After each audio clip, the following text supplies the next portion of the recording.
Hi, welcome to Scratching the Surface. I'm Jared Fuller, and this is my podcast about design criticism and practice. Today's episode is a little bit different. I am talking to technology critic Sara M. Watson.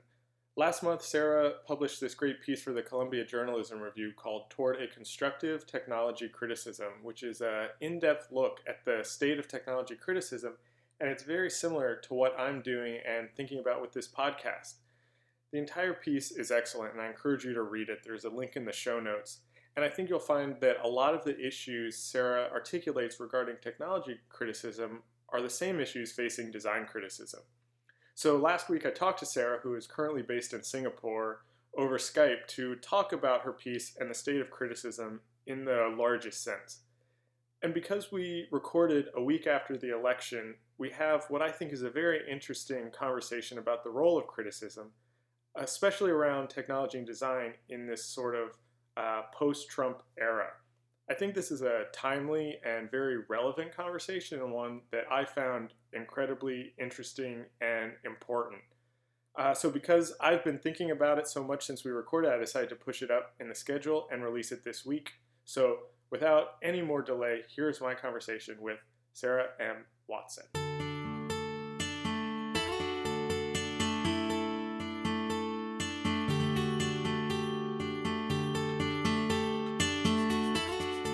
You know, like I said, you're kind of the first non-design person, or somebody who's a little bit farther removed from the design industry compared to the other people that I talked to. And so I thought I kind of wanted to start with just like, you know, when you're at a dinner party or something and somebody asks what you do, what do you say? Like, how do you say what you do?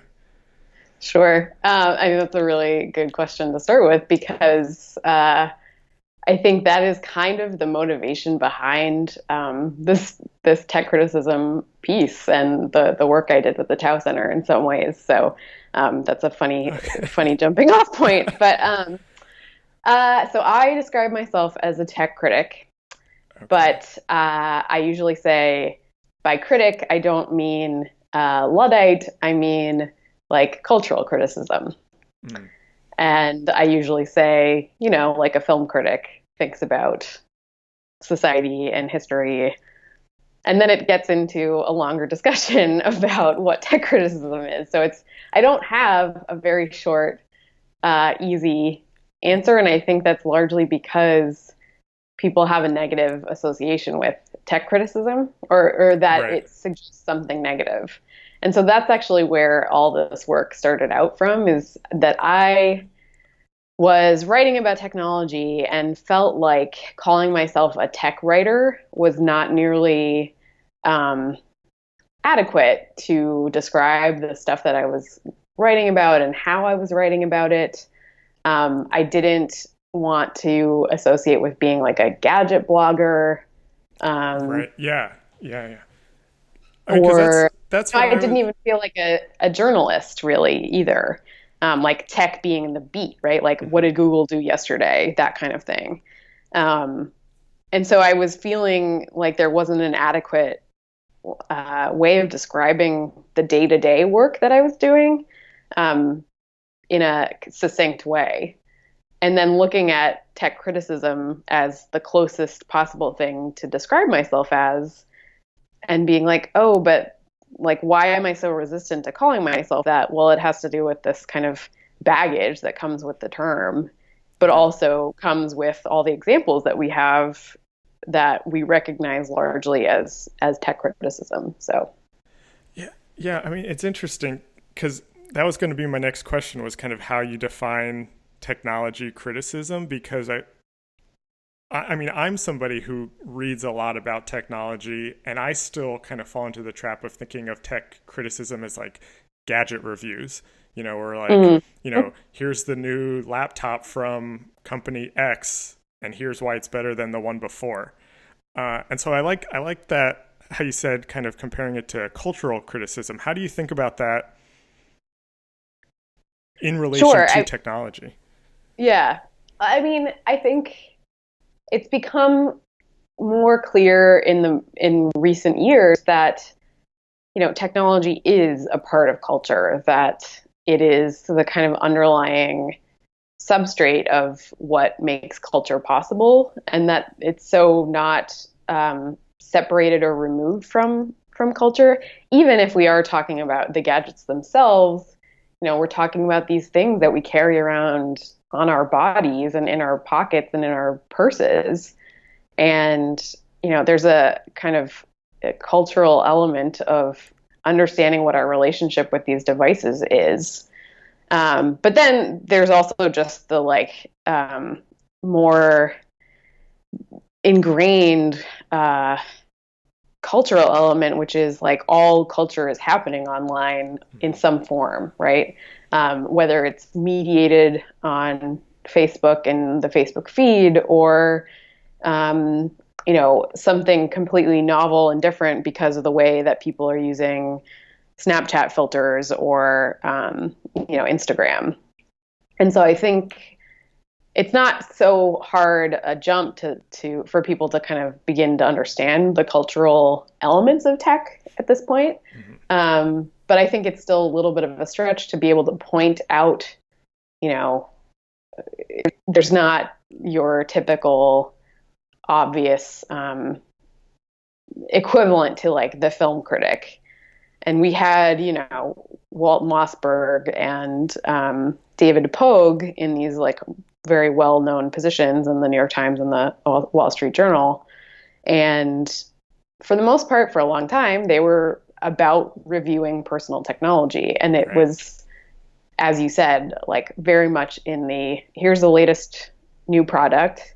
What's good? What's bad? Should you buy it? Right. And ultimately, the question of should you buy it or should you use it was the kind of driving force behind behind their inquiry, right? Right. And I think that's kind of taken for granted now in a lot of tech writing, is that, people are using the product. Like there's no question that people are using Instagram.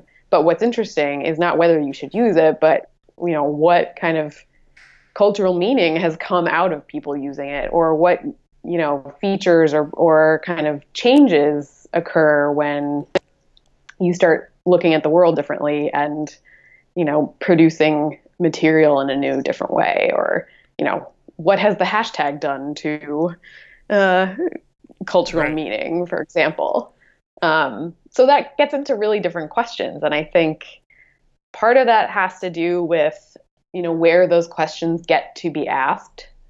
And so I spent a lot of time thinking through that in the report. Because if you think about, the David Pogues and Walt Mossberg, they had, a regular space and a regular column to do that reviewing work. But the kind of cultural review work doesn't have a regular spot. It doesn't have, the weekly two-pager in the New Yorker. Yeah, it's interesting. I was going to hold off and talking about your piece in Columbia Journalism Review, but let's kind of like just go right into it, because I read it, a couple of weeks ago, and I was like, it was one of these things where it was like so great, and I like couldn't stop reading it, but I was also kind of angry because it was the thing that I wanted to write for design. And that's the best kind of hate read, though. Yeah, I sent it to all these people. I was like, I could just do like a find and replace and like take out technology and put design, and the whole thing would still work. Like I think and that's great. I'm glad.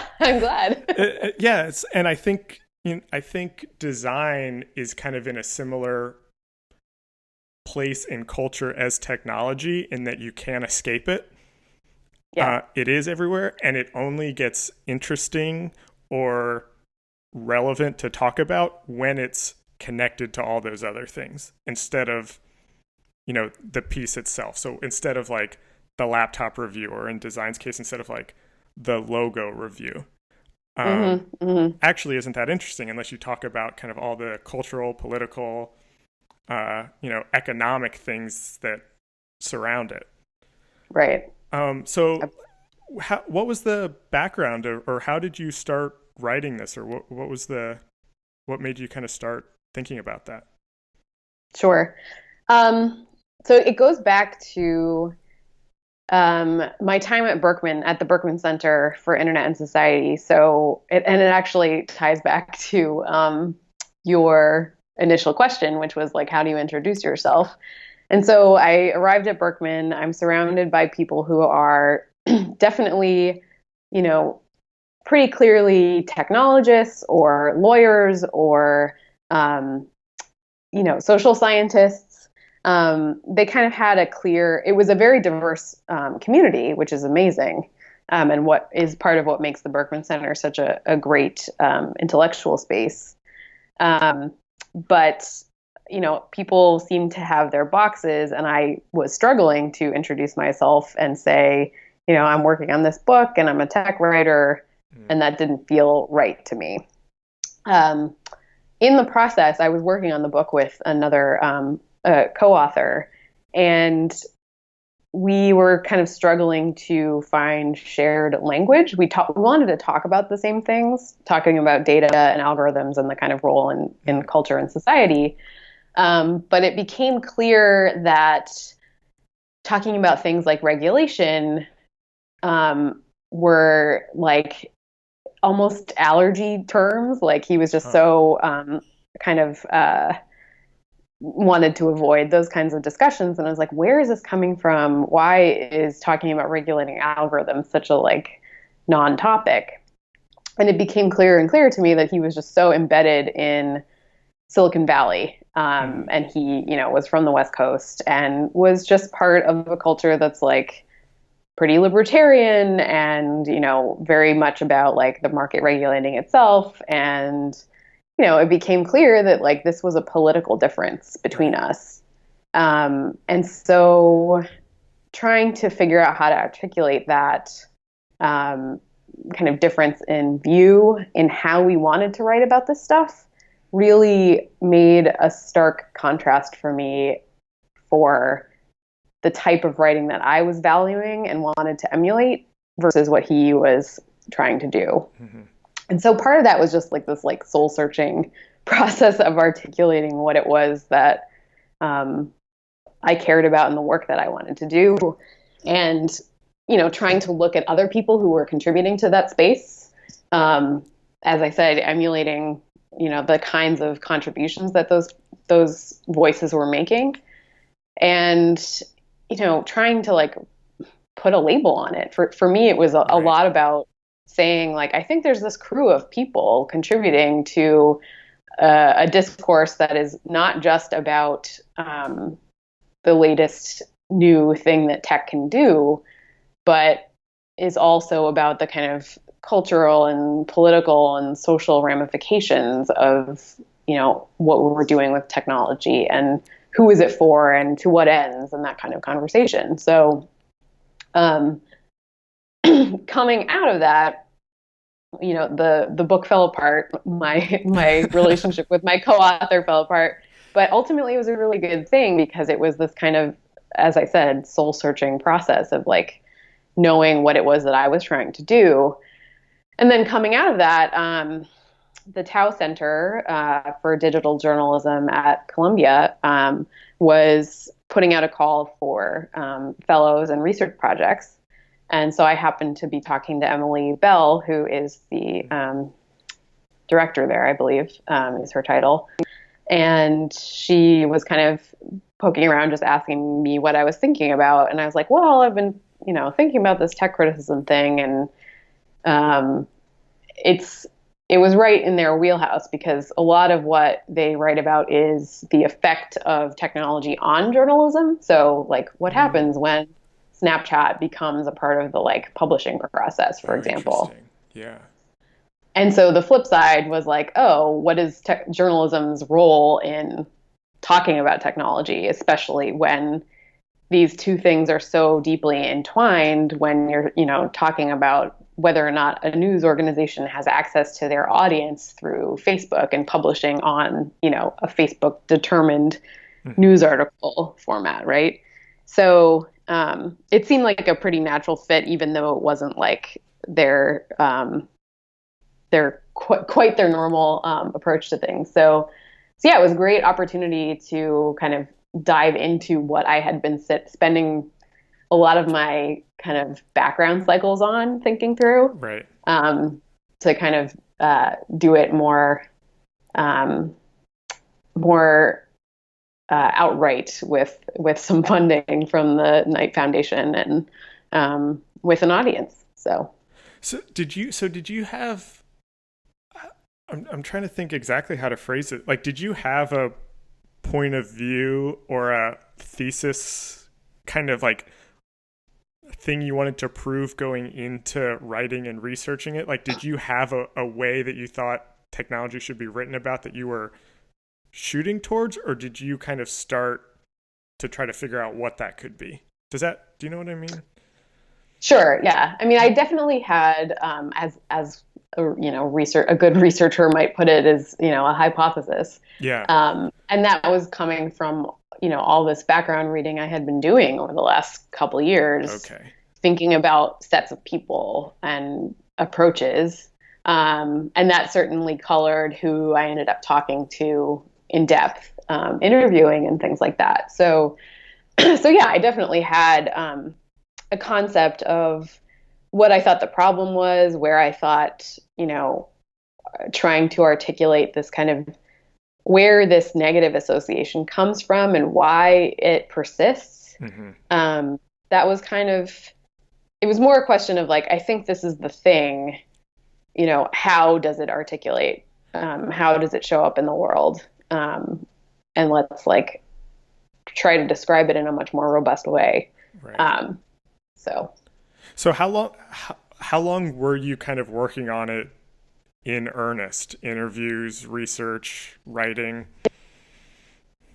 It was about a year's worth of project. Part of that was because I was moving in the process. So I was going from the U.S. to Singapore, which is where I'm now based.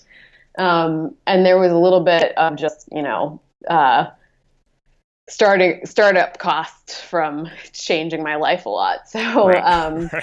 that kind of put a little bit of a damper on keeping my momentum on the project. But knowing that was going to be part of the challenge was baked into Right. the work. And I did get a chance to go back to New York, and the Tao Center had a research symposium day on Silicon Valley and journalism in the fall of last year. So surrounding that, I got to go to that, but I also got to cram a bunch of interviews with people, mostly in New York while I was there. Oh, interesting. Yeah, so it was a really good opportunity to, I mean, obviously New York media is what it is. So there was Yeah. a high concentration of people I wanted to Yeah. grab.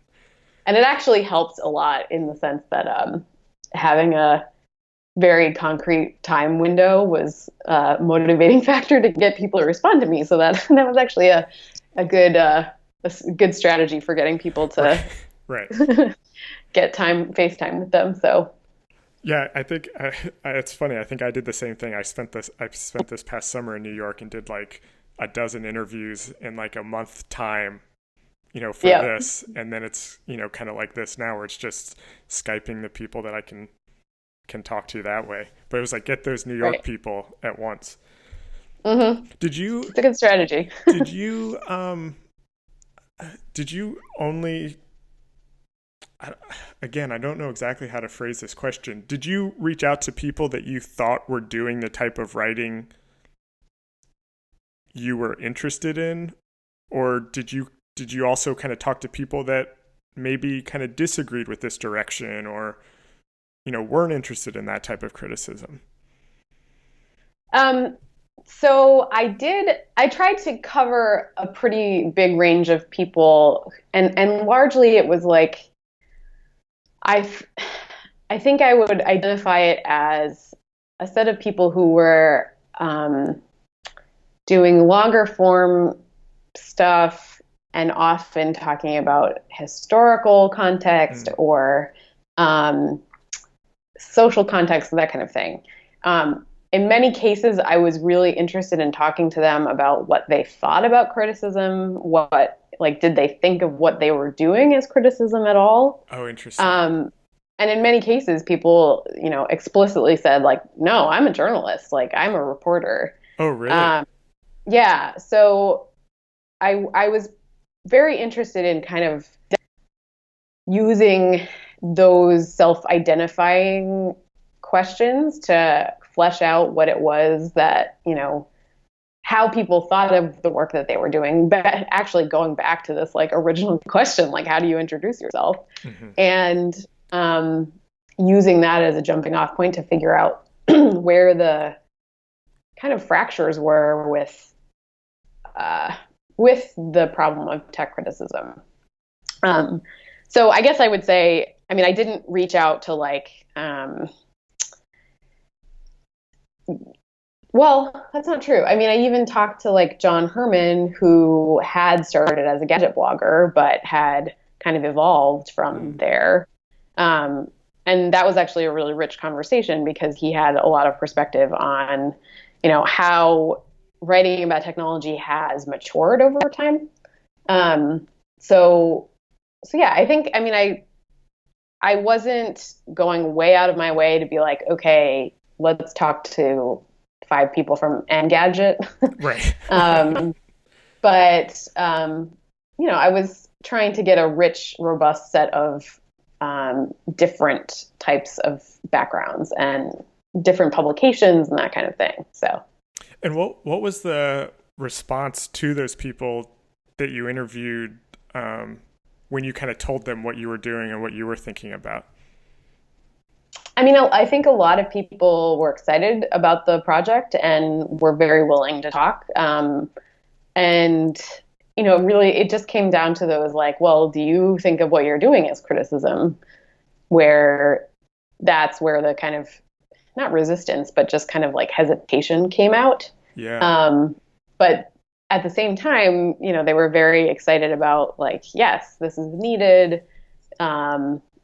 Trying to articulate this kind of broader landscape of people contributing to a kind of critical discourse, whether or not they think of themselves as critics or not is, useful. So yeah, it was largely really well received talking to people, like, especially when, you get into the concrete, asking people who they look to, who they think of when they hear that term, that kind of thing.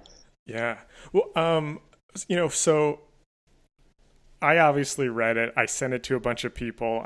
I would, when I release this as a podcast episode, I'm going to encourage everybody to read it. But like at a high level, how would you kind of describe your thesis for it? Sure. So the report is broken out to a couple different pieces, one of which is to try to articulate why writing about technology matters at this moment. And that's to say, it's more than just gadgets. Technology is everything. Basically, if you want to kind of break everything down, like at some point there's some form of technology or structure involved in most cultural objects, right? Mm-hmm. And so then I kind of get into why writing criticism about technology matters, and what role that has to play in trying to understand and contextualize and historicize and whatever this role. I then go into talking about why technology criticism tends to have this negative association, and that refers to, talking about Luddites and talking about, the idea that the critic is this like kind of cultural arbiter and who's, just looking for the contrarian kind of angle on things, trying to fault or find fault in things. And I look at the set of people who are most well recognized broadly as tech critics, and those people include Evgeny Morozov and Sherry Turkle Mm-hmm. and Nicholas Carr, for example. Oh, right. And I tried to flesh out exactly how they were writing about technology and um, what about what they were doing was kind of perpetuating this negative or like reactive association. Mm-hmm. And so part of the project is to kind of articulate some of the ways that they're writing about technology. So some of it has to do with like they're just, talking about their own personal gripes about technology. They're like, doing the curmudgeon thing, or they're, just kind of providing the counter narrative to a very dominant Silicon Valley narrative. And in doing so are just kind of being controversial for the sake of controversy. Mm-hmm. Or, they're doing the kind of very personal, like bullying takedown and often sometimes misrepresenting people's ideas. So that's a huge problem with Evgeny Morozov's work in his like 6,000 plus word takedowns of people like, what was it? Tim O'Reilly and Jeff Jarvis, and like Jeff Jarvis is an easy target, right? Like it's did we need that many words to explain exactly what's wrong about him? I don't know. He wrote them and somebody published them. So yeah, I think a big part of the project was to outline some of those problems of the approach to writing about tech and the kind of voices that were dominating the conversation.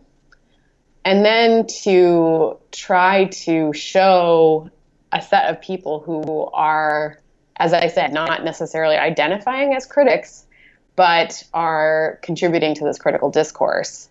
And then trying to articulate what it is that they're doing and contributing in a productive way to try to get at some of the things that we might want to emulate. And some of that has to do with like, okay, they're talking about, they're taking certain lenses on the topic to get at a more interesting question about technology. For example, like looking at reception and use and how people are actually using it on the ground, for example, which is like very anthropological approach. Or, as I said, looking about the historical precedents for a technology and trying to like tell an intellectual trajectory or thread through behaviors that existed and kind of started with a much older technology that we completely take for granted, like the typewriter or, the fax machine or something like that.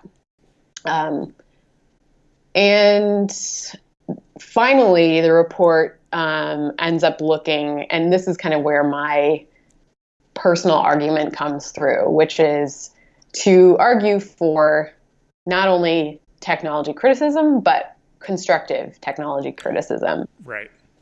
And by that, I mean criticism that not only describes what is going on and kind of articulates and provides vocabulary for kind of explaining these social factors, but also tries to suggest, if there is an articulated problem, like offering some solution or offering an alternative vision or offering some other framework for talking about it or thinking through it that can give people a starting off point for changing it.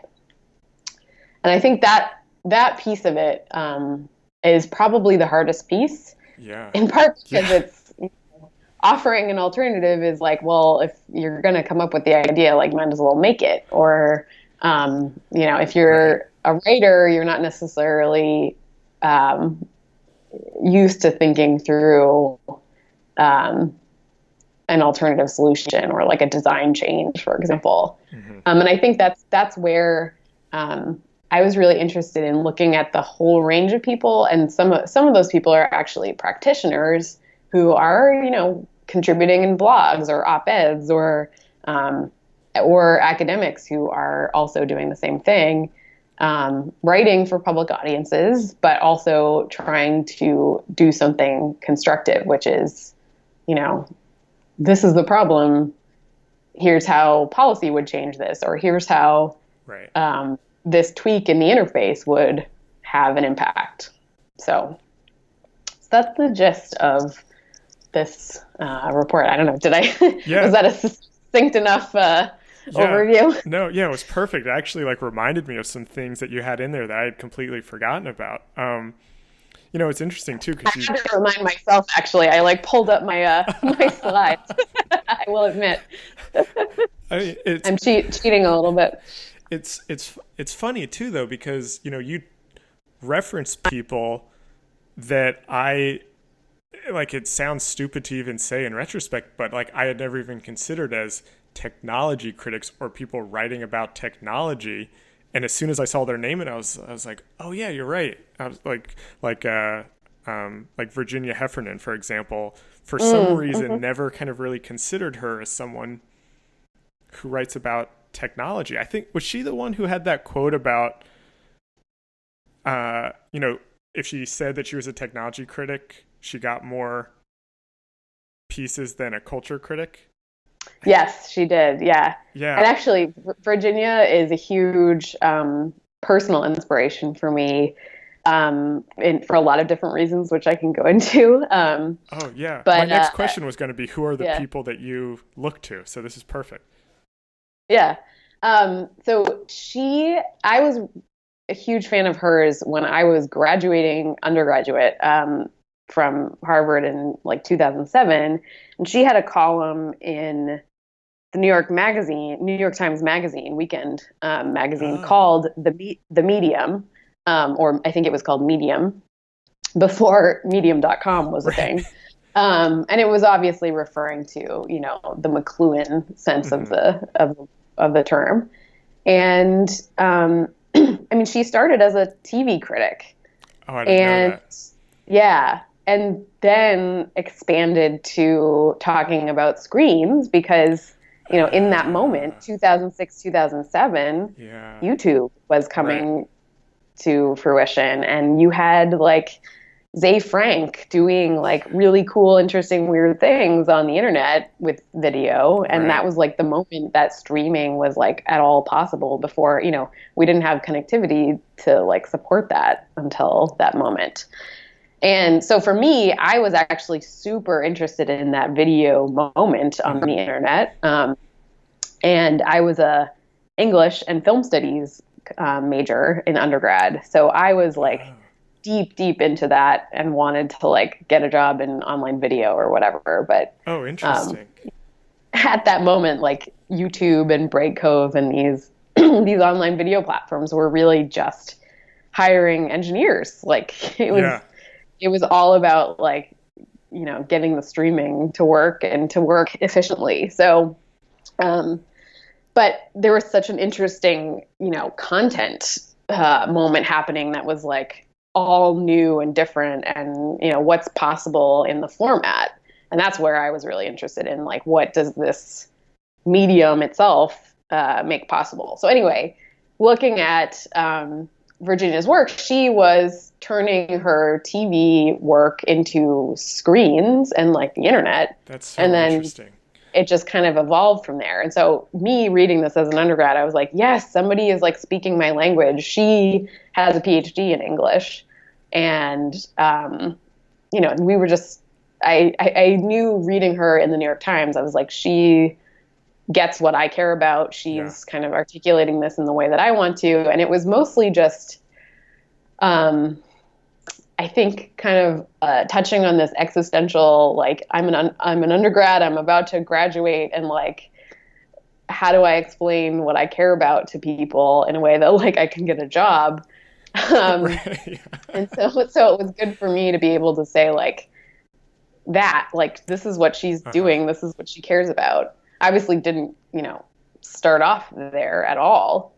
But it was motivating for me to see her column and get to read it. And she was really just touching on the things that I cared about. And she continues to evolve some of these kind of cultural questions. And so her most recent book, Magic and Loss, I have been anticipating for years because she has been working on it for a while. And I ended up actually reviewing that in the Columbia Journalism Review as well because I didn't see that. Yeah, it was actually kind of a rehearsal for some of the material in the in this technology criticism report. But yeah, it's worth checking out, I guess. Magic and Loss was my first introduction to her work, actually, and then I kind of worked my way back. And so now, kind of hearing that, a lot of dots that I had not connected now suddenly make sense. Ah, yes, yeah. Having been a fan of her work, the book, I was like, oh yeah, I remember that article, because there are bits and pieces of it coming through, as anyone who's writing with a long career would, those pieces come through. So, so I was super happy because she also was on. I managed to get her for the panel that I ran at the Tao Center for sharing the report. So it was the launch of the report. And she, along with John Herman, who is currently a New York Times David Carr Fellow. Oh, okay. And Rose Eveleth, who is a freelance writer and podcaster. Yeah, she's another one that I never connected as a technology writer in my head for some reason until your piece. Which is weird actually now that I think about that. But yeah, I'm a big fan of her work. Yeah, it was I mean, it was a very cool opportunity to talk to a bunch of my favorite writers, honestly, to be able to do this report. And so I imagine you are getting to do much of the same. Yeah, I was going to say your research. I was going to say that's basically exactly what I'm doing right now. Yeah. Also. Yeah. That's great. Did now that it's kind of done and in the world, has it changed how you thought about the work that you do? I mean, it's only been a couple months. It's funny. In this post-Trump moment, I think like everyone did, I had this like taking a step back moment to be like, am I doing the most effective thing I can possibly do? Like, am I like, it's talking about technology at all like frivolous or is just not the real issue? Right. And then I took a second and I was like, well, let me think through like using my tech criticism, like constructive tech criticism lens. And I was like, oh yeah, we're talking about fake news on Facebook and what relationship Facebook or what responsibility Facebook has in supporting it. We're talking about like what role the news feed itself has in creating echo chambers and filter bubbles amongst like, we forgot half of America was racist. We're talking about, what is Silicon Valley's role and like Peter Thiel being, one of the biggest monetary contributors to Trump's campaign and, what role might he have in the, as a libertarian in this new cabinet and whatever administration. We're also talking about like fucking California talking about secession and like those Silicon Valley, like that's largely where that kind of discussion is coming from. So, to me, tech criticism, especially such that it talks about ideology and politics and, the social of the people who are building and deploying and responsible for the technology we live with, is more salient and important, I think, than ever. So it was actually a good moment to be like, oh yeah, no, I am doing the right thing. Like these are the questions. These are the important ways of thinking about it. And it's also, as important as ever to be constructive about it, because like that is, you can't just like point at it and call it a problem. Like that's not going to change anything, especially when you're talking about like, well, we can complain all we want about Facebook and false news, and their first action will be, okay, we're going to block fake news websites from using our ad servers. And it's like, no, that's not the problem, guys. Right. That is opposite of the problem. Like, you are hosting all this material on Facebook. Like, nobody's going to these websites. That's not like where their funding is coming. Like, these are not viral because you're hosting ads on their actual page. It's because you're hosting them content on Facebook itself. Mm-hmm. So yeah. Anyway. Yeah, I mean, I don't mean to keep, drawing comparisons between, kind of how when you talk about technology and I'm thinking about it design, but it's like so interesting of actually how interconnected they are, because I had that exact same thought this week, and it's like, why, like, who cares talking about design criticism now? And then realizing that's like, yeah, well, design criticism that talks about, the kerning of letter forms in a logo, yeah, that doesn't matter. But these are all design problems also: distribution, audience, these fake news sites that, where design once was used to like differentiate is now being used to kind of trick and subvert. And, these are the things that I think designers should be talking about, and kind of the type of criticism that I'm proposing. And it's the exact same thing that you're thinking about with technology. It's actually really interesting of how connected those are. Right. Well, it's like, how do you, in the space of the news feed, how much space do you have to give people the like information that they would need to know that they're looking at a reputable source? Or like, what would you possibly do? Like, is it a check mark that's, verified, like the Twitter account thing? Or is it, like, how do you articulate that in so little space and in so little, without any context, right? Like, when everything is equal in the news feed. Right. Yeah. No, it's absolutely a design question ultimately. Yeah. But it's also this kind of policy question, which is like, what is Facebook's role in doing any of this? Mm-hmm. Whether it's, regulating and just like shutting down that content, or if it's letting it thrive and live on the site, but, putting some kind of wrapper around it or whatever. And that becomes this like much more structural question about what it should be and how it should be, and what responsibility they have as a platform. Right. Yeah, I think that's something that I really liked that you kind of articulated really well in your piece. And I've written about this in regards to design, is that technology is not neutral, and just like design cannot be neutral. It's always a product of the culture or the creator or, the place where it was created. And I think like now more than ever is where that becomes obvious and needs to be talked about, needs to be kind of worked through of how we deal with that and fix that to, the best that we can. Yeah. I always think about it in terms of, and I keep, I think this becomes a much easier way of describing or reacting to the neutrality argument. And that is to say, especially when we're talking about algorithms or something, like people say like, oh, they're neutral. They're just kind of like getting out there and filtering or doing their job. But the way I think about it is that we're always optimizing towards something. And that is a choice. What you're optimizing towards is a choice. And therefore it's political or social or, embedded in some kind of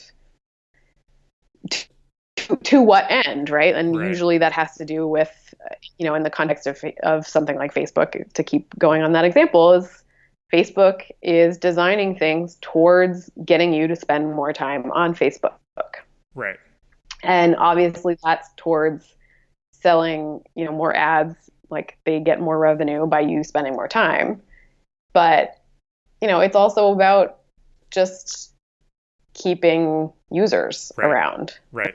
And so any design decision is ultimately going towards that goal, I think. Yeah, that's a great. And I think a lot of people don't really parse it down to that level of motivation. Yeah, that's a great. I mean, that's so. Yeah, it's such a great way to think about it. You're exactly right. I hadn't thought about it that clearly and succinctly like that. I have just a couple more questions just to start to wrap it up, if that's all right. Yeah, of course. Some of these are kind of quick. Some of these might actually be a little bit bigger. But I wanted to know how you think about audience, like your audience, like who you're writing for, but then also the technology criticism that you wrote about. Who are the people that's for, or the people that would be receiving that? Mm-hmm. So I can answer the second question first because that's a little bit easier. So part of the Taft Center is part of the Columbia Journalism School. So that was pretty clearly first and foremost towards a journalist audience. Oh, okay. Whether that was, and that's also because it's funded by the Knight Foundation, which is, investing in journalism. Right. So very much, a media, either, practicing folks in media or students. And so a lot of it was a little bit, I included an annotated syllabus, and obviously I'm not teaching that as a class yet, but it was very much like a didactic choice to say, like, if you wanted to get into it, here's all the material, like, go for it. So, but I think I was also writing it in a way, hopefully, that it would possibly resonate with people in policy and academia, social scientists, who tend to write about this stuff, like basically anyone who wants to write publicly about technology. And so that's a much wider audience, I think, than just the kind of traditional media. And that's kind of the point of the piece itself, which is to say, look at all these different people who are contributing to this public conversation about tech. Yeah. So, and that hopefully also like includes people, engineers too. I don't have a huge indication that it's like reached quite that far yet. Although Craig Newmark of Craigslist tweeted it, so I don't know. Hopefully, maybe he just posted the link. So I don't know. It's hard to tell if that's getting anywhere, but interesting. Yeah, I hope that it can also do the work of bridging that conversation by giving people shared kind of touch points. Because I think one of the big problems is that tech criticism as it exists right now is very like talking at the tech audience rather than talking with. And then for my audience, I think it really depends on what the piece is and where I'm publishing. So that's obviously first and foremost, like, am I going to write this for The Atlantic, or am I going to, try to write it for Motherboard or something more policy oriented? So I always kind of am thinking about that. But I mean, even I look at a piece I wrote a while ago that was about data doppelgangers and the idea that our personal data is kind of acting on our behalf and out there in the world as, our double, right? Yeah. And that was largely a piece about Facebook and the sense of like seeing ads about us that are ostensibly personalized towards us, but are either offensive because, they don't match up with our sense of self. Right. And,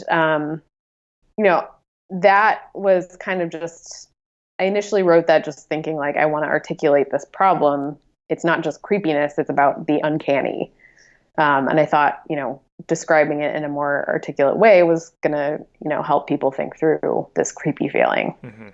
And I was mostly targeting that towards like just people who tend to have that creepy feeling and like want to have a better way of describing it. Right. And like, I think we need to understand this feeling, right? But the best part about that and the best feedback I got from that piece was somebody from Facebook reaching out and saying, like, I sent this around to my team. Like, you're really hitting a nerve about like a problem that we think we have, and we're trying to solve it. And so that was really, I think, probably one of the first examples I had of like, oh, this, if you approach the problem both in a constructive way, but also knowing that like, you're not trying to blame anyone. Right. That it is coming from a space of, people are just doing the best they can, like giving people the benefit of the doubt in terms of like what they can and can't do in the context of, building something, that, there can be something productive if you're not like attacking people. So that was a pretty good example of, where I thought this constructive work could go. And that was a long time ago, long before I started all this kind of meta work on criticism. Right. So my last question for you is just, kind of looking forward a little bit. What are the like the issues or the topics or the things that you would like to see critics writing about, or even that you want to write about? Like, what are those things that, should kind of have the focus right now? Mm-hmm. Yeah, I asked that question of my interviewees a bunch too. And a couple people rightly said that they would love to see more reporting on the kind of follow the money story, and whether that's like VC money or just business models, that kind of thing. And I totally agree with that. Yeah. And whether or not that's criticism, I think that falls into the investigative journalism is a form of criticism, in my opinion, as a way of accountability reporting and that kind of thing. I think the big hard question is doing more work on algorithms and machine learning and technology that is basically designed such that you cannot articulate what exactly it's doing, either because of IP reasons or because we literally cannot understand how it's working because it's machine learning and it's just like beyond the engineer's ability to articulate what is happening. So I think that's a huge area for more robust discussion about like, how do we even think about this thing that like we can't explain? Yeah, that's roughly. That's interesting. I've never thought of that. Yeah. I think that's the big, huge question for tech going forward, and that starts to leak into artificial intelligence and all that in some ways. But so I think that'll be a huge area, and it will be a hard project. But we need all the good thinkers and thoughtful people we can for that. Personally, I am really excited to do some work on smart cities and smart nations. So now that I'm here in Singapore, this is part of the national policy and like national technology plan is this large vision for a smart nation. And obviously this is a city state. It's an island city. There's a lot in Singapore that makes it an interesting technology environment because they have a lot of funding to work on projects and like can turn around and just decide that they're going to do a pilot with, smart self-driving buses on some, college campus, in a closed environment type thing, but like they're already doing that. Mm-hmm. Oh, that's So interesting. there's a lot of interesting work about like putting sensors in homes for the elderly in public housing, Mm-hmm. so that they can address this human resource problem, which is we don't have enough people to care for our elderly population. So how do we best put our resources to those elderly people? And the way to do that, they've decided, is to put sensors in the floors so that you can figure out who has fallen, Oh, wow. um, which is totally fascinating. And Yeah. the the very real argument, um, real practical argument for outfitting smart homes, right? Yeah, That that's interesting. easily skirts the kind of Big Brother vision. Mm-hmm. So it's a very interesting environment here. I'm super interested in tracing the kind of intellectual history of where this vision of smart cities comes from, Yeah. and my instinct is that it comes, very much from marketing from tech companies from 5 years ago, um, and the fact that it kind of traces directly into a national policy a few years later is really fascinating to me. Um, Yeah, there's that's also a interesting. lot of really interesting stuff about public-private partnerships here in Singapore with tech companies, and they're basically, I mean, Singapore has a long history of essentially outsourcing expertise. Um, and oftentimes that means like the first draft of some policy is written by a tech company, and that's like Huh. really fascinating and problematic. So Yeah. there's a lot of stories here to be told, and it's just a matter of digging in and getting access. So I'm I'm pretty excited about doing more of that. And I think it has, obviously it's an interesting story here, but I think it has a whole lot of implications for a bigger picture of how Yeah. tech exists in the world. So Yeah, totally. I think that actually sounds really interesting. I can't wait to kind of see what you do with that. great. And thank you. I mean, I thank you. have I have one reader at least. Yeah, I mean, it's funny again, I'm like kind of drawing these connections between technology and design, but like smart cities and at kind of like the big scale down to the Internet of Things. I hmm I'm finding myself kind of writing about and thinking about more from a design perspective. And so it's interesting to kind of hear you thinking about it from a technology policy perspective. So you are for sure, I will read it when it comes out. Thanks.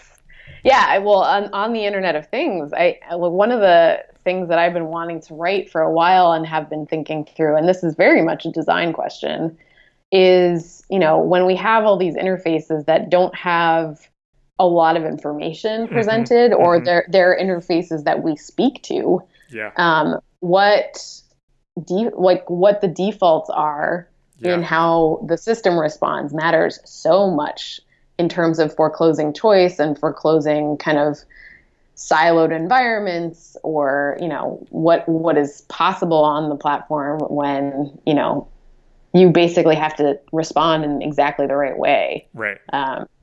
to one audible command. So it's not the interface difference really changes the kind of politics of default choice. Yeah. So Yeah. I mean, it's so funny that you bring that up. I also teach user experience and interface class mm, to undergrad design students here. And that's mm, something I've been thinking about a lot. Just teaching this past semester is seeing more and more of these interfaces going almost invisible. yeah. Where historically, what the visual designer did, there's actually not place for that anymore. And so, how does that Mhm. change the role of the designer? And that's a big question that I've been thinking about a lot. Well, it sounds like maybe we should get together and write that piece. Yeah, yeah, I'm game for that. Great. Thank you so much for talking with me. I thought that this was so interesting and so great. I really, really appreciate your time. Oh, no problem. I'm thankful that you reached out. And this sounds like a great project. I'm eager to listen to more of these conversations because, as you say, I think this, whether we're talking about it as technology or design, it's structures, the Right. built environment in the most literal sense of, human shaped experience. So. Yeah, exactly. This episode was recorded on November 17th, 2016. Our theme music is by Indy Borgasani. We're on Twitter at Surface Podcast. You can find us on iTunes and SoundCloud and at scratchingthesurface.fm. Thanks for listening.